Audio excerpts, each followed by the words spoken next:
Saudara, Anda masih bersama kami di mengawal pemerintahan Prabowo Gibran. Saya kembali ke Mas Fahri. Jadi pembekalan yang dilakukan Pak Prabowo di Hambalang bersama dengan calon menteri dan juga calon wakil menterinya beberapa hari lalu, apa yang kemudian ingin dibentuk atau dihasilkan presiden kita dari para jajaran kabinetnya?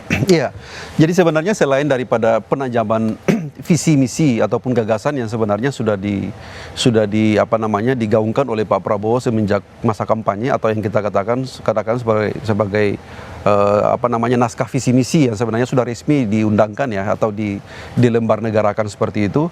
Memang banyak hal baru sebenarnya. Yang pertama, banyak kementerian yang dimekarkan, banyak kementerian juga yang diciptakan ya. Apalagi dengan Undang-Undang Nomor 61 tahun 2024 tentang perubahan kedua atau perubahan terhadap Undang-Undang 39 2008 tentang Kementerian Negara, banyak soal-soal yang sebenarnya harus ditransformasikan kepada calon menteri dan calon wakil menteri. Yang kedua, organisasi kementerian kita kan kurang lebih 108 organisasi kementerian, menteri dan wakil menteri dan kepala badan. Jadi memang butuh penyesuaian, butuh bagaimana agar ada semacam kesepahaman selain dari materi-materi substantif yang sebenarnya dibekali oleh, kalau kita membaca itu kan narasumber yang dihadirkan oleh Pak Prabowo untuk memberikan pembekalan kepada calon menteri dan wakil menteri juga itu orang-orang yang cukup expert baik dalam maupun luar negeri, bahkan orang-orang yang punya reputasi internasional gitu ya. Jadi saya kira memang penting agar bagaimana organisasi kementerian ini bisa langsung leading. Kita juga tidak mau bahwa memang ketika dilantik nanti Pak Prabowo alhamdulillah tadi pagi sudah kita saksikan sudah dilantik. Yang kedua, besok insya Allah kalau andaikan kementerian ini dilantik, maka Pak Prabowo punya satu harapan, satu ekspektasi yang sangat besar agar kementerian itu langsung leading. Tidak perlu lagi harus misalnya berbicara atau mendiskusikan tentang hal dan apa segala macam. Tidak perlu juga harus ada exercise untuk bagaimana kementerian itu bergerak, tapi langsung bekerja. Nah, saya kira itu ekspektasinya seperti itu. Jadi dengan demikian memang penting untuk harus ada semacam training atau ada semacam pembekalan-pembekalan yang sangat prinsip seperti itu. Okay. Dan ini saya kira satu tradisi ketatanegaraan yang sangat baik dan positif gitu. Saya kira banyak gebrakan yang dilakukan oleh Pak Prabowo ini yang saya kira banyak edukasi sekaligus pembelajaran bahwa kita bernegara seperti ini dengan konsep yang sangat baik seperti itu. Itu positifnya seperti itu. Itu positifnya. Saya ke Telisa. Telisa, kalau Anda sendiri melihatnya, Mbak Telisa, dengan struktur kabinet yang tadi Mas Burhan katakan ini adalah struktur kabinet yang besar, itu juga akan mendorong APBN yang juga pasti ikutan besar karena struktur ke bawahnya juga pasti akan jadi ikutan besar begitu. Bagaimana menurut Anda melihat itu?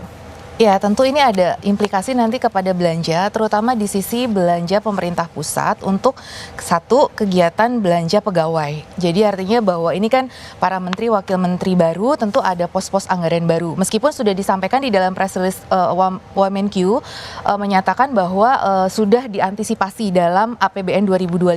Jadi katanya pos-pos itu sudah ada karena begitu ada kementerian baru itu harus diajukan anggarannya. Okay. Nah itu juga bagaimana nomenklatur yang terpecah, misalkan kan ada beberapa kementerian yang dipecah ya.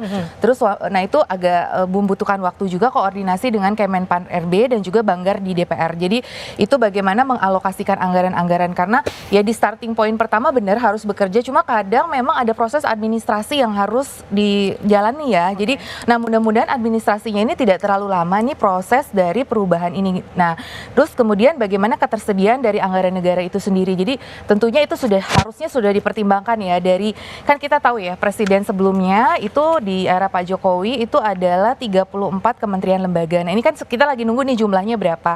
Nah kalau dari data kemarin itu yang Pak Presiden Jokowi itu kalau kita lihat belanja anggaran itu adalah di kisaran 300 miliar rupiah ya untuk anggaran terkait dengan para menteri dan wakil menteri. Nah ini ada salah satu lembaga yang memprediksikan bisa sekitar 1 triliun nih kalau ada penambahan. Tapi nanti harus kita kaji ulang ya, untuk per tahun untuk tambahan dari adanya jabatan-jabatan baru ataupun kementerian baru. Jadi kita memang harus menghitung benar sih berapa tambahan kepada anggaran. Ya pasti itu anggaran bertambah ya. Jadi kalau dari data tadi mencapai 306 miliar per tahun. Nah, ada yang menghitung lembaga ya, kalau saya refer di sini Selios menghitung adalah sekitar 1,95 triliun tambahannya kemungkinan.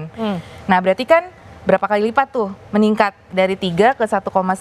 Tapi kalau saya sih melihat mungkin nggak sebesar 1,95 ya. Kalau hitungan saya mungkin kalaupun misalkan dari 34 bertambah ke taruhlah misalkan 49 ya. Jadi di situ ada tambahan berapa belas kementerian lembaga. Nah, itu berarti di situ mungkin akan meningkat sekitar 3 kali lipat. Nah, itu ya mungkin 1 triliunan lah ada tambahan di situ. Jadi ya Nah itu belum termasuk pegawai-pegawainya ya. Ini kan baru bicara menteri dan wakil menteri, anggaran untuk tunjangan jabatan dan gaji pokok dari para menteri dan wakil menteri tersebut. Jadi itu mungkin perlu betul-betul diestimasi dampaknya itu. Tapi mungkin sudah dipertimbangkan ya, selama itu memang bisa mendorong pertumbuhan ekonomi kita lebih lagi, gaspol lagi, ya sebetulnya pengeluaran yang dikeluarkan itu ya tidak masalah gitu. Asalkan memang menghasilkan yang... Asal menghasilkannya juga besar. Iya, begitu.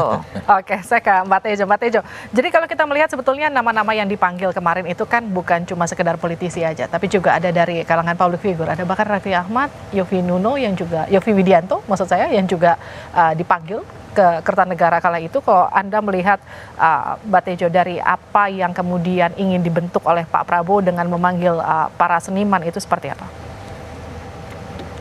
Ya, kalau bagi saya ini Livi, kabinet ini akan membuktikan apa yang diajarkan guru saya dulu betul atau enggak. Guru saya di SD dulu mengatakan peribahasa sapu baru menyapu bersih, gitu loh. Mungkin waktu itu belum ada istilah kroni. Nah sekarang kabinet baru apa bisa mengerjakan hal baru kalau meragukan kelanjutan dari hal-hal yang lama. Profesor Burhan tadi mengatakan nama-nama yang bermasalah masuk, bahkan di kalangan dari kesenian yang soal ijazah, soal apa-apa masuk. Saya nggak tahu Pak Fahri. Ini Aira secara kebudayaan buktikan bahwa kata-kata pepatah sapu baru menyapu bersih itu betul apa salah. Saya agak ragu-ragu, sapu baru menyapu bersih kalau sapu baru nggak merupakan kroni dari sapu sebelumnya. Itu aja. Gimana Mas Fahri melihat itu? Sapu baru. Nggak pernah dengar nggak sapu baru menyapu bersih? Ya kalau sapu barunya nggak ada kelanjutan. Kalau kelanjutan dari sebelumnya. Ini kan memang 17 menteri, 16 kalau nggak salah. Term yang dipakai oleh Pak Sujiwo memang sangat filosofis ya. Tapi kalau saya begini, kita sangat paham bahwa hampir sebagian besar dari komposisi kabinet yang ada saat ini kebanyakan itu teknokratis juga. Banyak teknokratis, baik dari komposisi sebagai menteri ataupun wakil menteri. Itu satu hal yang harus kita patut apresiasi, bahwa memang kabinet ini tentunya membawa harapan-harapan besar, harapan-harapan yang memang betul-betul kita sepenuhnya mempercayakan hal itu. Yang kedua, saya kira sorry Pak Fahri, sorry Livi. Jadi teman saya ada nggak setuju dengan second kabinet profesional. Kalau bukan second kabinet sekarang ini, second kabinet. Iya.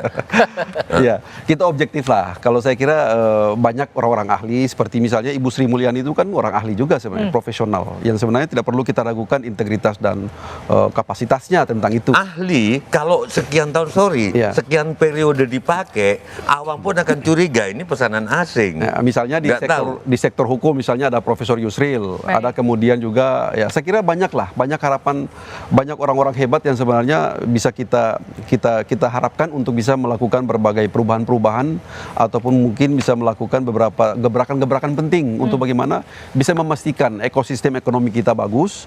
Karena seperti yang kita ketahui bahwa memang bagaimana kita menumbuh kembangkan sistem ekonomi kita kalau misalnya aspek hukumnya carut marut. Nah, dengan harapan orang-orang seperti ini, misalnya ada Profesor Yusril dengan konsep untuk bagaimana membangun sistem yang baik, sistem yang capable untuk memastikan ya supaya dia ekuivalen dengan nantinya bagaimana agar pertumbuhan ekonomi juga itu bisa bagus dan seterusnya. Saya kira banyak hal yang sebenarnya bisa kita pastikan bahwa nantinya banyak gebrakan dan hal-hal besar yang bisa dihasilkan dari kabinet ini.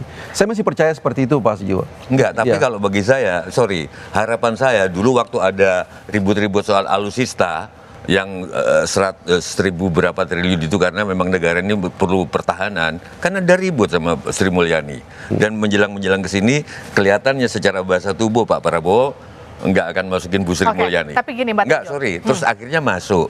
Berarti memang ada sentimen internasional bagus terhadap Sri Mulyani. Saya nggak ngerti ekonomi, tapi saya dengar begitu. Artinya kita nggak mandiri juga secara ekonomi. Ditentukan oleh orang luar. Gila, sekian periode terus. Bukannya saya ini sama. Jadi menurut Mbak Tejo seharusnya akan lebih banyak wajah baru dibanding dengan menggunakan Iya, kalau 3 periode berturut-turut nggak tahu. Oke, saya ke Mas Burhan. Jadi bagaimana? Ini kan kalau kita melihat Mbak Tejo kan mengkritisi soal kenapa terlalu banyak wajah lama dari kabinetnya Pak Jokowi yang kemudian dibawa ke kabinetnya Pak Prabowo. Jadi second bukan second kabinet versinya Mbak Tejo.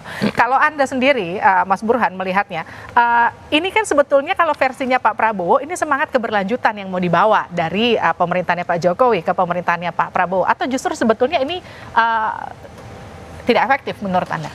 Iya, saya coba ingin cari penjelasan yang memakai sudut pandang dari Pak Prabowo dulu ya. Pertama, Pak Prabowo kan didukung oleh partai-partai yang notabene pendukung Pak Jokowi, selain alasan keberlanjutan.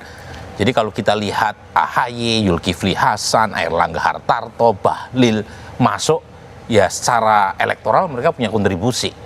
Dan kalau kemudian orang-orang itu juga selama 2 periode Pak Jokowi itu membantu di belakangnya, ya memang konsekuensi dari narasi keberlanjutan yang dibeli oleh 58% penduduk kita gitu ya. Itu satu. Tetapi yang saya persoalkan adalah posturnya terlalu besar. Yang menurut saya nuansa akomodasi politiknya itu lebih kentara ketimbang zakon kabinet.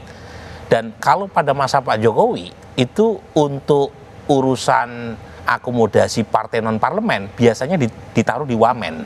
Sekarang ya partai-partai yang tidak lolos PT pun mendapatkan jatah sebagai menteri. Dan itu yang makin memperbesar alokasi buat kementerian.